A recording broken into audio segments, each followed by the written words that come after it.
everybody, and welcome to the Young Adult Book Review Podcast for readers and writers. That is right, it is The Split, and I'm back. This is Brian Cohen of the Ted Saves the World series. That's Robert Scanlon of the Dreamer Chronicles. Robert, did you miss me? Did we miss you ever? I mean, I have to say big kudos to Trudy J and to H.J. Lawson for doing such a splendid job in walking in your shoes. And of course we missed you, Brian. How could we not? And let's face it, we now are into the second year of The Split. So it's sequel. It's sequel. It is our sequel. It is.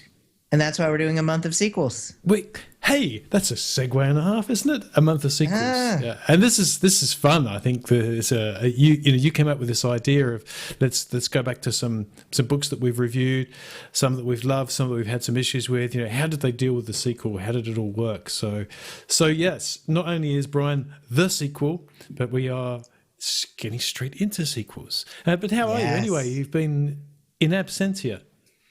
Oh, yeah, I've been good. I've been doing my author copywriting class, Selling for Authors, and that has been fantastic. And it took me away from things, but I'm here.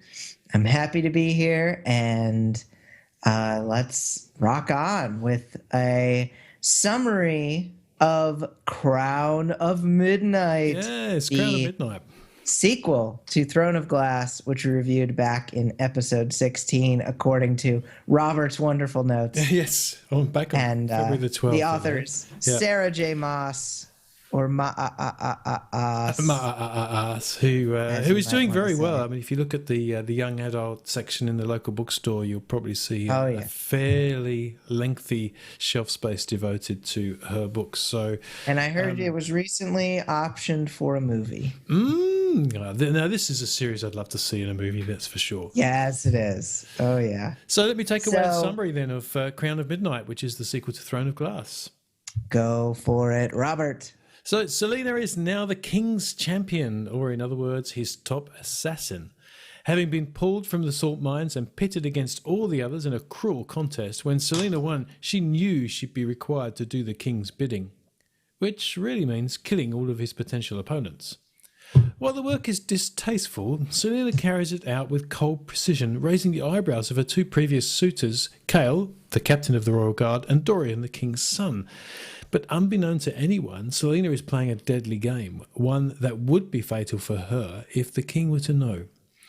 And now the king has given her a killing spree task that will prove to be her undoing, unless she can stay one step ahead of the intense political posturing and the hidden power the king seems to command. So, it's... I have to say this fixed all of the things I didn't like about Throne of Glass, but what did you think, Brian? I mean, I really enjoyed it. It was different in a lot of ways because one of the central conceits of the first book was this training leading up to the big tournament.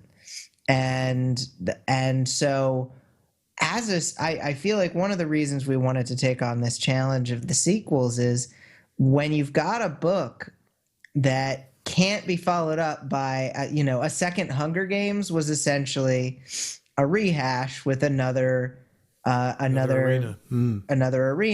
But you couldn't really do that realistically in this sequel. So you have to figure, what are they going to do? And I think they kind of picked the character angle. We are going to really go deep into finding out more about Selena. We're going to go deep into her and Cal's relationship. We're going to see some behind the scenes with Dorian and see what he's dealing with. And we did have elements of that in the first book, of course. Yes. So it wasn't out of place, but I think that was really what we were able to hang our hat on, and especially with a little bit of romance brewing between Selena and one of her two men, possibly both. I won't spoil it here, but I think that really went a long way to making this a richer experience. Most definitely. And I think that level of clarity around the story is much more evident. It's as if the author took everything that everybody loved about the first book and asked herself, how can I make this even more riveting, even more pacey, and make the characters less, not that they were that cardboard, but there were a couple of moments. And I really didn't feel that this time around. I really did feel that each character seemed to have their arc, and it wasn't just sort of dumped in there so that it could make it an interesting romance. There are good dilemmas that each character faces as well. So I think that always leads to a really good story when not just the protagonist, but the supporting cast also have dilemmas. And we also, I think we understand a bit more about the antagonist, the king, and what's driving all of this. And so much is hinted at that's obviously yet to come in future books as well. One of my big complaints about the first book was that it was essentially a big training exercise. And I went back and looked at my notes. I saw that one of the things that I said was that she's meant to be this assassin, but we rarely see her doing anything. Well, she fixes that in this book. Right away. I mean, yeah, it's right. You start right in the middle of the action, and with Selena in full assassin mode, I do think the action is fantastic. We now experience her as a full ninja. She's absolutely living up to her reputation that before, when we started in Throne of Glass, was only by reputation. And we even get a little bit of backstory filled in there. We get a bit of how the thing happened in the salt mines, and which is not right at the start either. It's kind of thrown in there. So I do think the way that it unfolds is, I really loved it. I really did. Definitely for the older YA reader, there's a huge amount of violence and gore, and there is implied sexual content, so it's not explicit, but that's implied. So I do think that it's for that older reader, but it's so perfectly suited to that audience. We've got the angst, we've got the fighting, we've got the boyfriends, we've got the serious situation, but for a teenager, a late teenager. So yeah, I think I loved it, really good, but much more easy to recommend than the first book, which was good, which I liked a lot. But I like training montages, as you might recall. Yes. So I think that this is the kind of book to look towards when you are an author creating a love triangle in a series, because we need to believe that Selena is not necessarily going to lock down her decision, even where halfway through this book you feel like, oh, pretty locked in. Yeah. And then you have a huge the midpoint in this book is really good. You have a great midpoint moment. The huge midpoint, as we talked about, being so important in keeping the middle from sagging. We have a huge midpoint that we can't spoil. Nope. But it's really big, and it calls everything into question that we've just had happen with the relationship. And so as a result, we kind of still keep moving because there's more books after this. I forget how many there are out now. One is coming out very soon. Is that correct? I honestly don't know. You know more about the series than I do. Yeah, I think it's at book 5 or at book 6 is either just came out or it's coming out very soon. And I think that, we could very well be looking at a book 5 or 6 where the love triangle is still a question. And because of the way it was handled in this book, I felt like it was handled very deftly. Definitely. In the first book, I remember saying I just thought it was silly, and it just seemed to be vacillating between them, and then you got their points of view as well, and it was as if the story and the characters weren't quite sure. That's okay. I mean, it's fine. Characters can be unsure, but it was making me, unsure as a reader as well. So. I do think that the new characters that come in and the repartee between them, the dialogue, everything really seems to have stepped up quite dramatically, and so we really do have a more complex story. the plot points, as you say, which we can't really reveal, or don't want to reveal. We could reveal them. They really do. They're nicely handled, and there's some unexpected things in there, which is always nice. I think when you've got a pacey, action-driven novel, you don't want whilst you sort of think she could do this and she could do that, and some of that she does do, and then other things happen. You think, okay, and that's definitely a good driver of a novel. I think if you had any feeling for book one, then you would surely love book two, and yes, that has got to be the mark of a good sequel, because it's. I used to work in the music industry many years ago, and it was a known fact, if you had a hit album as your first album, then the second album was always the difficult one, and so but then each one would come with the same problem. So let's suppose they nailed the second one, then the expectations would grow and grow and grow. So it's the same in movies, isn't it? Every movie you think they nailed it so well, could it be even better? And there's very few movies actually where the sequel is better than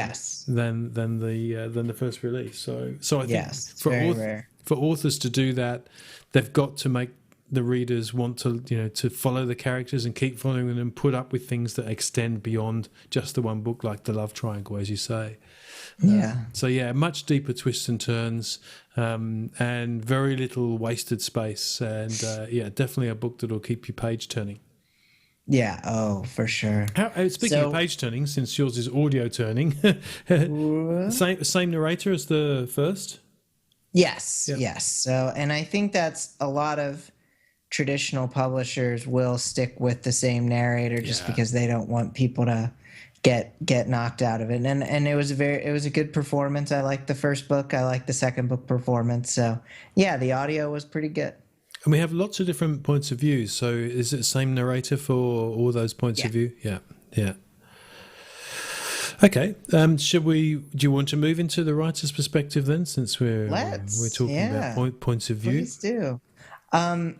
I just want to bring up, we've got, I think you're going to touch on this in a little bit, but we kind of have some things that couldn't have happened in book one, as far as from an author earning it perspective. And it involves the more fantasy elements of the plot. And so, since we can't get into those really without spoiling things, I think it's just important to note that book one had a few moments like that, especially towards the end with the word marks and with the demon thing that the bad guy was calling up. Yep. But that was only this little part, and we didn't really have too much of it in there. And in this book, we bring in more of kind of the mystical elements of this world. And I think that if that had been brought in earlier, it might not have felt as we might not have believed it as much. We might not have gone into it as much and been as devoted to the book as we were if it's brought up in book one. But because things are starting to be brought up in book two as we're fleshing things out, I feel like people, if you're already in love with the character, you're willing to let some artistic license happen. So I think that it's a really good idea when you are slowly building up a big, wide world of interesting things, that you save some of these for later books, because then your readers are going to be more forgiving of things that maybe they wouldn't have bought in book one. Yes, absolutely. So you do wonder, don't you, whether Sarah J. Maas planned some of those things, and I'm sure she did. I'm sure she had an idea, of, because we all do as authors have that idea of an arc in our head of this could happen in this story. And the tendency, I think, when you're new, is to try and cram everything into the one story, and have too many plot themes. And much more powerful to have the one central premise. So the one central premise of Throne of Glass is, the championship and the trial, effectively, to win the games, to become the King's champion. But now that she's the King's champion, she now has to do something else. So what's the premise? The premise now can be the unfolding magic and the power plays. And yes, that I think that is the overriding driver of where the plot is going, but instead, I think what we've now got is, well, not instead as well. It's as if Sarah J. Maas sat down with all the people that she trusted the most about the art of writing and said, "So tell me, what was wrong with book one, and how do I fix it in book two?" And instead of going, "Oh, bad reviews, they just don't get me," this is someone I think who's really worked hard to polish, and I think it's a far better book for it. There are things in book one that I just thought were weak between her and Cale, for example, the romantic thing. But there's some stuff in book two where, they fall foul of one another, and it's really raw and very emotionally believable. You get it from both angles, and I like the fact that she's taken something and gone, "No, I need to do better with this. I need to go deeper. I need to make it more for the reader." And for me, she succeeded for sure. And as you say, having taken that, maybe people like the magic stuff and they wonder where that's all going. Great. Well, now it's time to bring that in. Yeah, exactly. And the midpoint, oh man, that threw me. Oh yeah. Okay, right. That was good. You didn't see that coming. Yeah, that was really good. So you have an amazing word in one of your writer's takeaways that I would love it if you go into the section with that amazing word. That's all right. I do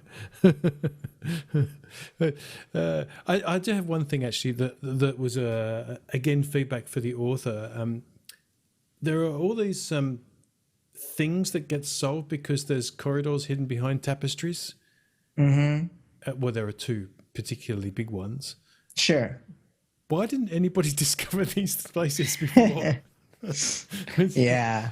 Well, it seems one of the plot points hinges on one other person having discovered it. Yes. But yeah, I mean, it is a little silly to have these. And every book needs its devices. Yeah.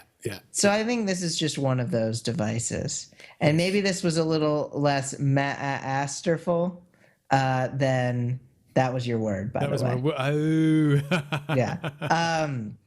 Maybe it was a little less masterful than it could have been. But at the same time, I think it's okay to have a device like that. And it's so interesting down there with the new edition and kind of a riddle and all sorts of stuff that adds some intrigue to that area. And I think that is...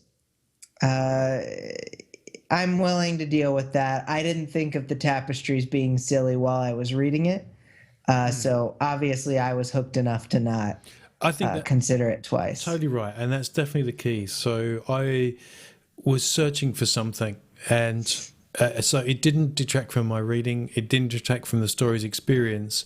But when I was coming to thinking about how would I improve this from a book's point of view, and what were some things that just still nagged at me, and I was thinking, hang on a minute, how come she's the only one who's ever found out about these, or one other? And look, there could well be that there's a reason for that gets explained in book 3. I mean, maybe there's some enchantment cast over it, and she's got some particular power now that has enabled those to be revealed to her, or maybe the dead queen had facilitated it. So it would be relatively easy to solve. I just would have liked to have had some idea of how it was that no one else found these things. I mean, it's not even her castle. Yeah. But somehow she goes, I wonder what's behind this tapestry. Ooh, a secret corridor. How convenient. Yeah. So anyway, but I agree. It's as you say, every book has its devices, and because everything happens so fast, and you want her to find out things, and there are lots of twists. So it's not as if she needs to know something, so she strolls past the tapestry, curiously looks behind, and there's the answer. It doesn't happen that way. It definitely is part of the conflict, so it's kind of okay. Yeah, it's kind of okay. Snobbert is making his appearance. Snobbert is back. Snobbert, would you like the first takeaway or the second takeaway? Yeah, For some famous takeaways. I'll start the famous takeaways. Go for it. Great new characters, really good sharpening up of the ones that we loved in book one, and some really meaty action. All adds up to a really good sequel. So definitely a highly recommended. Yes, I agree. My takeaway, it focuses on that love triangle. I mean, when you have a series and a love triangle and you show two characters getting along really well, you're going to need to put a real thorn in their paw to make it to make it still believable that it's a triangle. And there is one heck of a thorn in this book for sure. That's right. Which leads me nicely into takeaway number 3, actually. Selena has now really developed into a fully fledged character that we'll want to follow for several books. I think some of the mistake that authors make is creating this great character who doesn't really go anywhere. And in this, Selena has definitely demonstrated an arc, and she's now, a killer with a conscience. And, who can't resonate with something like that? Yeah, I agree. You're probably dead inside if you can't resonate with that. That's right. Probably. Robert, you have a prompt. Okay, you're going to give me the prompt. I'm going to give you the prompt. I'm pitching it to you. Okay. Prompt of the week. And as always, you can respond to the prompt of the week in the comments section, or you can tweet out your story response to us. Here it is. You are given a mission by your ruler that is impossible to decline and impossible to achieve without revealing a deep and dark secret. How do you turn this to your advantage and gain the upper hand? Very nice. Go. How indeed. Yeah. Go to thesplitbookreviews.com, answer it, email us at podcast@thesplitbookreviews.com, email it to us, post an iTunes review. We love them. We really do. We're also engaging with people on YouTube, and depending on when this airs, I hopefully will have responded to Pinky's comments. I'm a little slow on getting back to YouTube engagement. So you could also, in our YouTube channel, engage us there. We may be a little slower than the twittering. We're slow. We're old. Slow and old. That's right. We're reading young adult as a way of feeling that again. Exactly. Well, next week I'm really excited. We're going to be reviewing Where She Went, the sequel to If I Stay, and I haven't looked to see what your opinions are on it yet. I have very strong opinions about it, so I'm excited. I'm excited to see if we are split or if we are together on this one. Strong opinions, yes. Well, thank you very much. And great to have you. I'm Brian Cohen, so I'm glad to be back. Obviously, my timing isn't back yet, but I'm Brian Cohen. That's Robert Scanlon. We're The Split. Come back and see us next week for another review. And we do insist, if you are out there assassinating, please have a conscience. Thank you guys for watching. Somewhere on this page is a subscribe button to the Split channel. We do reviews every week. We would love it if you followed us every single week. Isn't that right, Robert? That's exactly right. Follow us now. Hit the subscribe button. Do it.